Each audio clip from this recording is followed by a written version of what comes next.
ఓం నమో భగవతే వాసుదేవాయ. ఆత్మబంధువులందరికీ నమస్కారం.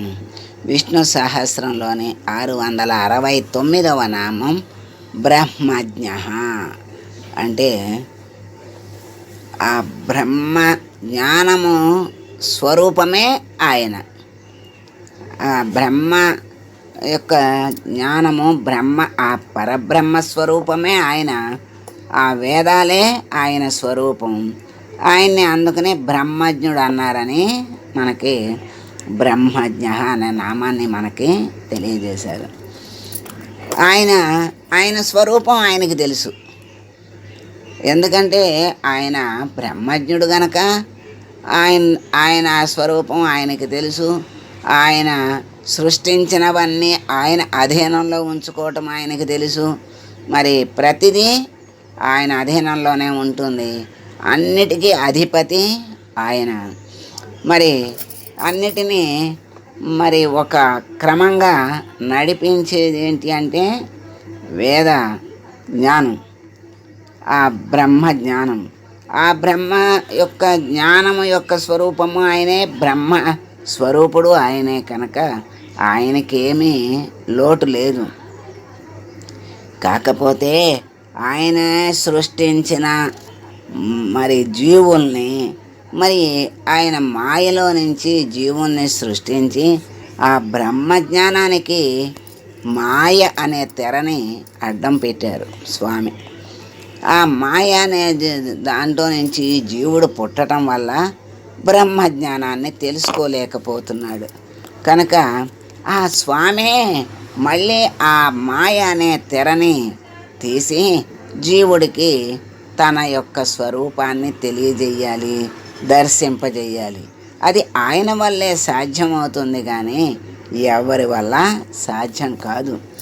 వేదాల్ని అర్థం పర్యంతం ఆయనకి తెలుసు. మరి ఆ వేదాల యొక్క అర్థం జీవులకి తెలియాలి కదా. ఆయనే ఆ వేదాల యొక్క స్వరూపం ఆయనే. వేదాల్లో ఉన్నటువంటి సారము ఆయనే. ఆ వేద జ్ఞానము బ్రహ్మజ్ఞానము ఆయనే కనుక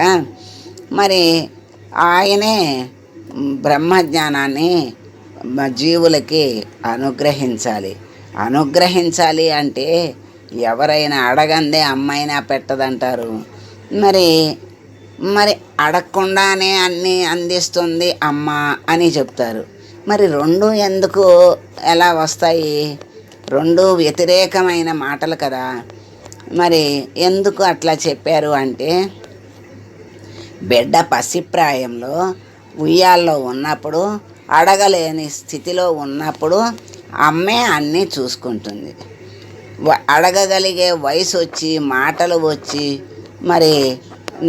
పెడతానన్నప్పుడు వద్దు అనేటువంటి స్థాయి వచ్చినప్పుడు, సరే నీకు కావలసినప్పుడు అడుగు నేను పెడతాను అంటుంది అమ్మ.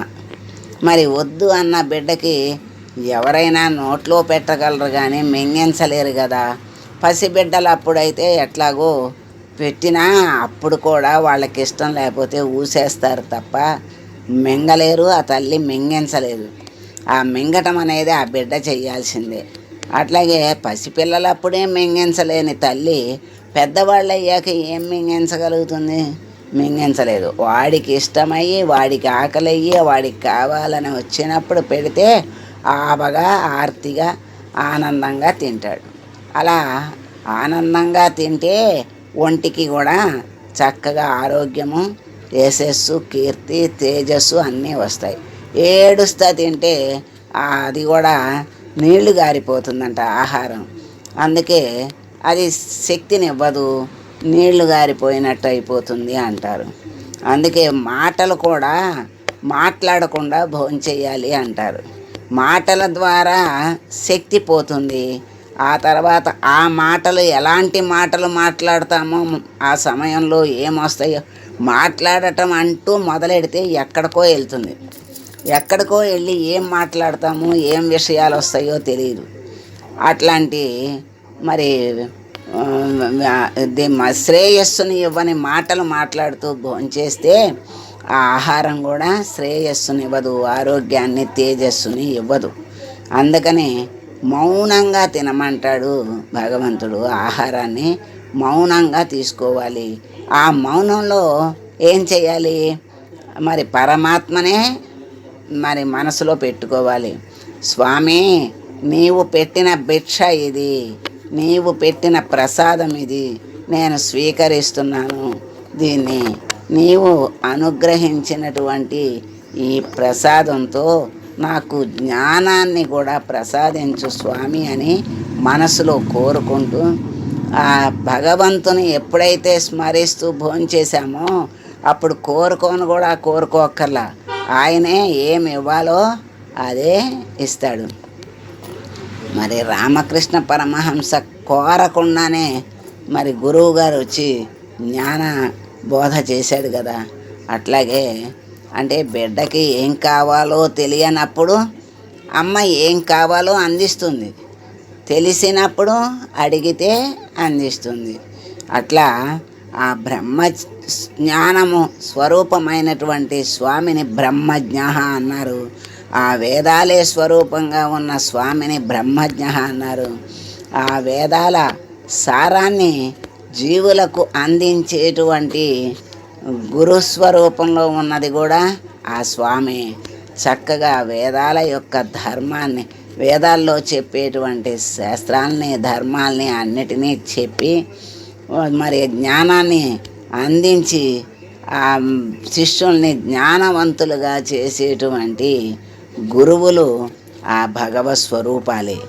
ఆ భగవంతుడే ఎవరికి అర్హత ఉందో వాళ్ళ దగ్గరకు తానే వచ్చి బోధిస్తాడు అంటాడు.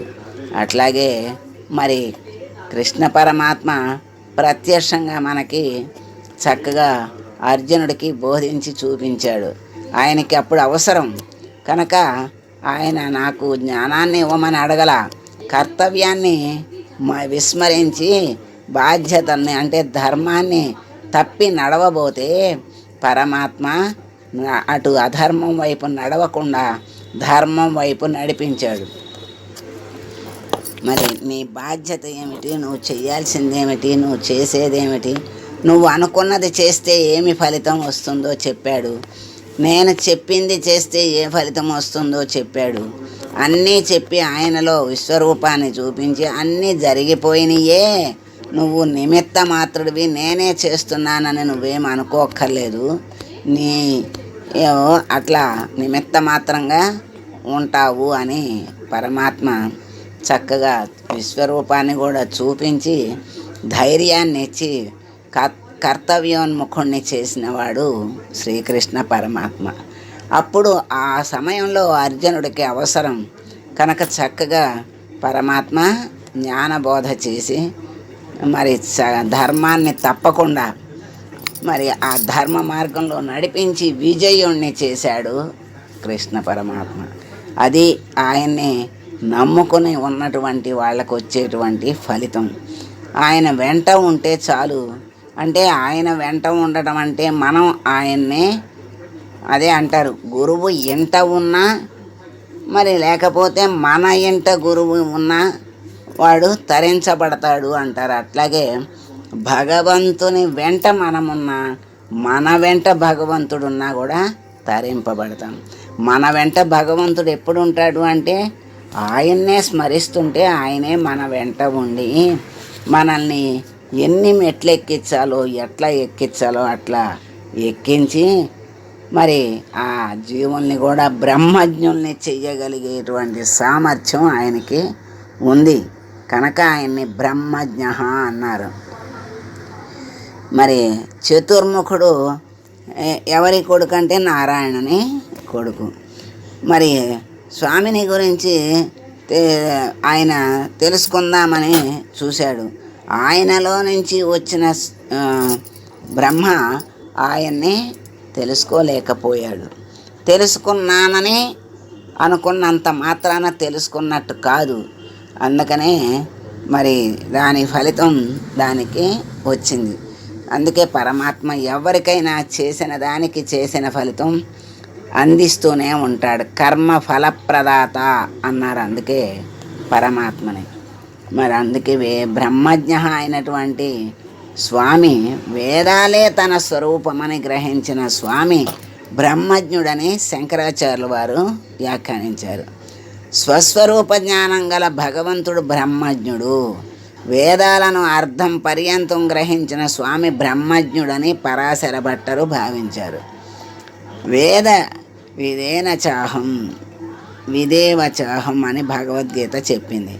అంటే మరి ఇప్పుడు స్వస్వరూప జ్ఞానం అంటే మనలో మనం ఎవరమో మనం తెలుసుకోవడమే స్వస్వరూప జ్ఞానం. ఆ స్వస్వరూప జ్ఞానం తెలుసుకున్నవాడే బ్రహ్మజ్ఞుడు. ఆ స్వస్వరూప జ్ఞానం తెలుసుకోవాలి అంటే ఆ పరమాత్మనే ఆశ్రయించాలి. అంటే మనం అజ్ఞానంతో శరీరమే నేను అనుకుంటున్నాం. అసలు స్వరూపం శరీరం కాదు. శరీరాన్ని నడిపించే పరమాత్మే నా స్వరూపం, నేను అసలైన నేను అది అని పరమాత్మ తెలియజెప్పిన రోజున, తెలుసుకున్న రోజున పరమాత్మకు దగ్గర అవుతాడు. అటువంటి వాడు పరమాత్మకి ప్రీతిపాత్రుడవుతాడు.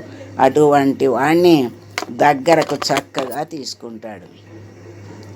చతుర్ముఖుడు ఏ స్వామిని గురించి తెలుసుకున్నాడో ఆ స్వామి బ్రహ్మజ్ఞుడని సత్యసంధుల వారి అభిప్రాయం. బ్రహ్మజ్ఞానులు ఓం బ్రహ్మజ్ఞాయ నమః అని స్వామికి అంజలి ఘటిస్తున్నారు.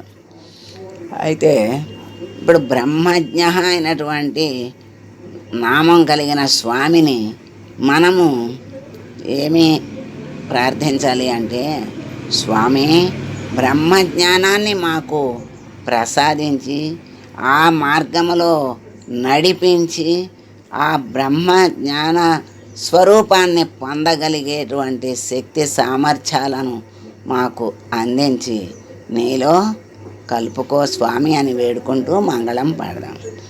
మంగళం కౌసలేంద్రాయ మహనీయ గుణాత్మనే సర్వలోక శరణ్యాయ సాధురూపాయ మంగళం.